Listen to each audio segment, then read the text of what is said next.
It is a life and death match. Your teammates are useless, so the opponents crush you. What would you do in such a situation?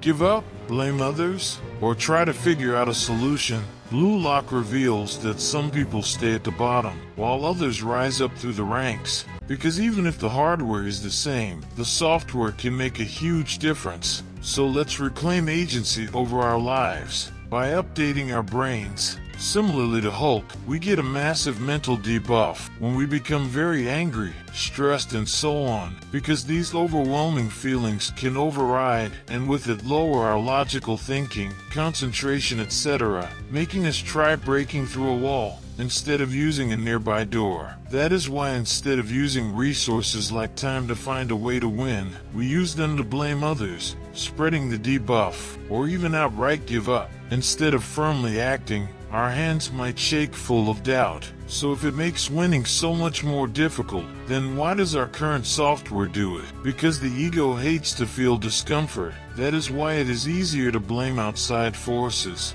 instead of self-reflecting and unpleasantly admitting that we are partially at fault. It is much easier to be like Baruch, to say that everybody else on the team is a noob. That is why we lost and we could do nothing, instead of admitting that, as we are now, we are not strong enough players to carry such teammates. But by overcoming the gut instinct and the ego, we can start to seek the way out, because we explore beyond the dead end. We start to see how to improve ourselves and turn a defect into an effect.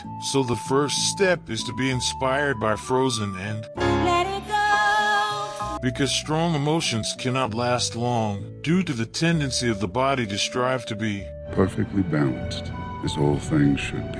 So we must take a few-minute break or at least count until 10. Also because like Hulk, our mental state reflects in our physical state, such as stress making us breath shallow, fast, and irregular, or enjoyment of this video to like and sub. Also the opposite is possible. By concentrating to have a deep, slow, and even breathing, our minds calm down, taming the monster within. It is much more difficult to recommend mental exercises because we each have our triggers. But the main idea is to make the price of being angry or stressed too costly, and being calm a much more favorable alternative. For example, if like me you think highly of yourself and tend to save money, then understand that our health costs a lot of money and stress very negatively impacts our highly valuable assets. Understand that you are paying so much for such a measly gain, like selling a house for $10, so refuse the bad deal. Also because too much demanding from ourselves can create an inner backlash,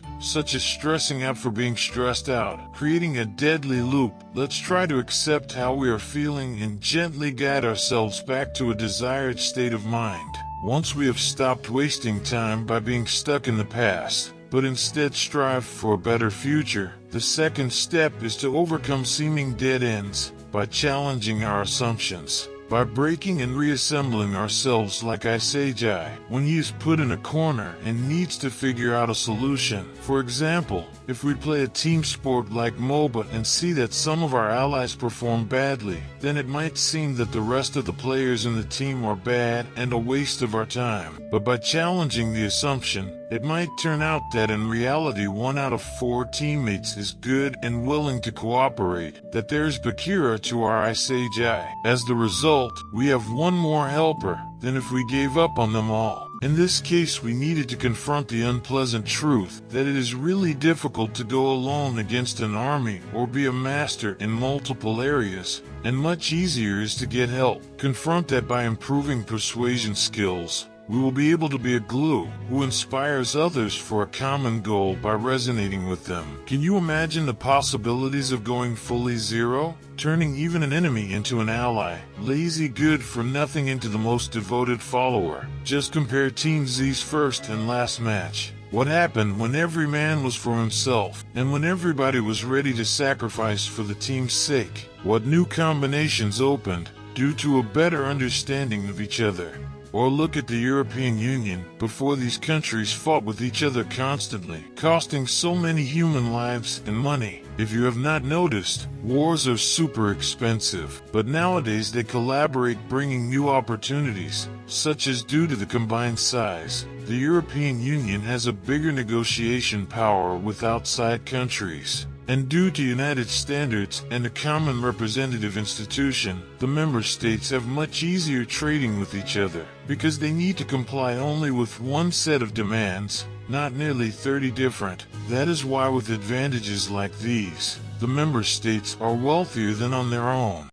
Brexit will cause the UK to be 4% worse off. It's about £100 billion a year that the economy is not producing. To more effectively resonate with others, start with why, the core reason, instead of what and how. That is, surface level stuff and means to achieve it. For instance, appeal to the survival instinct of teammates, and then showed how by collaborating, they have a much bigger chance to win and with it avoid elimination. It was very important to prove the validity of his words with the result, because words without truth are a vibration in the air. But sometimes outside forces are too much against you, such as the teammates are like burrow, headless chickens, who are bad at the game and do not listen to you at all. In cases like these, the third step is to become chess grandmasters, while others play only checkers. We must go full blue lock and devour them by understanding what they will do and use it to our advantage. For example, if we know that our teammate will not pass and charge alone, then we must predict how opponents will take the ball and make a plan on how to take the loose ball. If our bad teammates go in one direction,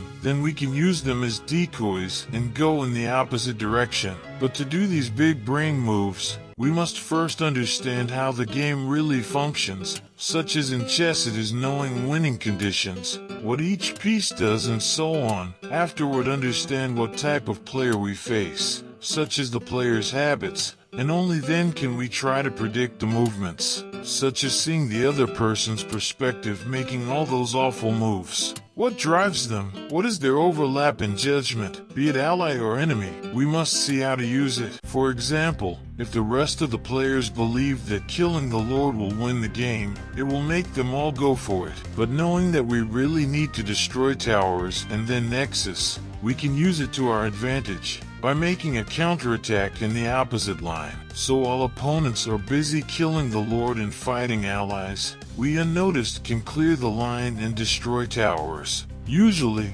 once they understand what is happening, it is too late. But even following these advices, we must grow our mental resilience by using the fourth step, transcending winning or losing, because winning is not always an option. The outcome depends not only on our actions. For example, in MOBA solo queues, 20% we will lose no matter what, 20% we will win, and 60% are up to us. That is why you can play awful and win, or play godly and lose, making the overall outcome a bad indicator. Understand that much more important is to concentrate on how you played, that is, on the process. Did we reach process-oriented sub-goals, such as keeping a calm mind during the game and avoiding spreading the debuff, continuing to do our best no matter the odds, and so on? In First Team Z's game, Isage's sub-goal was to unite the team by leading with an example. Moreover, because usually understanding how to do one thing a little bit better can give an edge, which snowballs.